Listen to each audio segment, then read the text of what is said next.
நான் விற்றுள்ளேன். சிஜி ட்ரேடரில் இது first outdoor ஸ்டாச்சுவை வந்து விற்றது இதாக தான் இருக்கும். ஃபோட்டோகிராமெட்ரியில் தமிழ் யூடியூப்ஸில் ரைட்டுங்களா.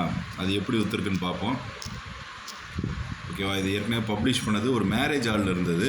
ஆக்சுவலி கோயில் சிலைகளையும் நீங்கள் யாரையும் டிஸ்டர்ப் பண்ணாமல் இப்படி நீங்கள் சேல்ஸ் பண்ணலாம். சரியா. அப்போ இது வந்து எனக்கு தெரிஞ்சு ஒரு மீனாட்சி அம்மன் கோயில் சிலை வந்து எவ்வளோவுக்கு விலை போயிருக்குன்னா $3, 3.22 அவங்களோட கமிஷன்னாக எடுத்தது போக. இதை என்சி சரவணன்ற ஒருத்தர் பர்ச்சேஸ் பண்ணியிருக்கார். ரைட்டா.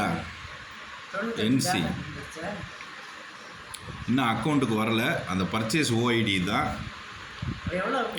ரைட்டா. $3 வந்திருக்கு. என்சி சரவணன்.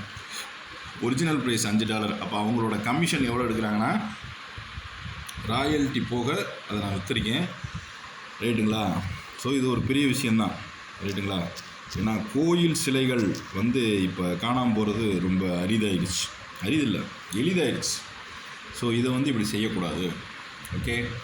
ஸோ அது வந்து ஒரு யாழி சிலையை வந்து ஒரு மேரேஜ் ஹாலில் வச்சுருந்ததை எடுத்து போட்டேன். ஸோ சிஜி ட்ரேடரை ஒழுங்காக பண்ணிங்கன்னா அமௌண்ட் வருன்றதுக்கு இது ஒரு எடுத்துக்காட்டு. இது வரைக்கும் நீங்கள் யூடியூப்பை ரெஃபர் பண்ணி பாருங்கள். யார் இப்படி வெளியே அவுட்டோரில் ஃபோட்டோகிராமெட்ரி பண்ணி விற்றுருக்காங்களான்ட்டு எனக்கு இன்ஃபார்ம் பண்ணுங்கள். அவங்களோட சேர்ந்து நம்ம ஒரு ஜாயிண்ட் அட்வென்ச்சர் பண்ணுவோம். அப்புறம் நிறையா விற்கலாம். ஒரு சிலை $3 கிட்டத்தட்ட ஒரு 10 சிலை $30.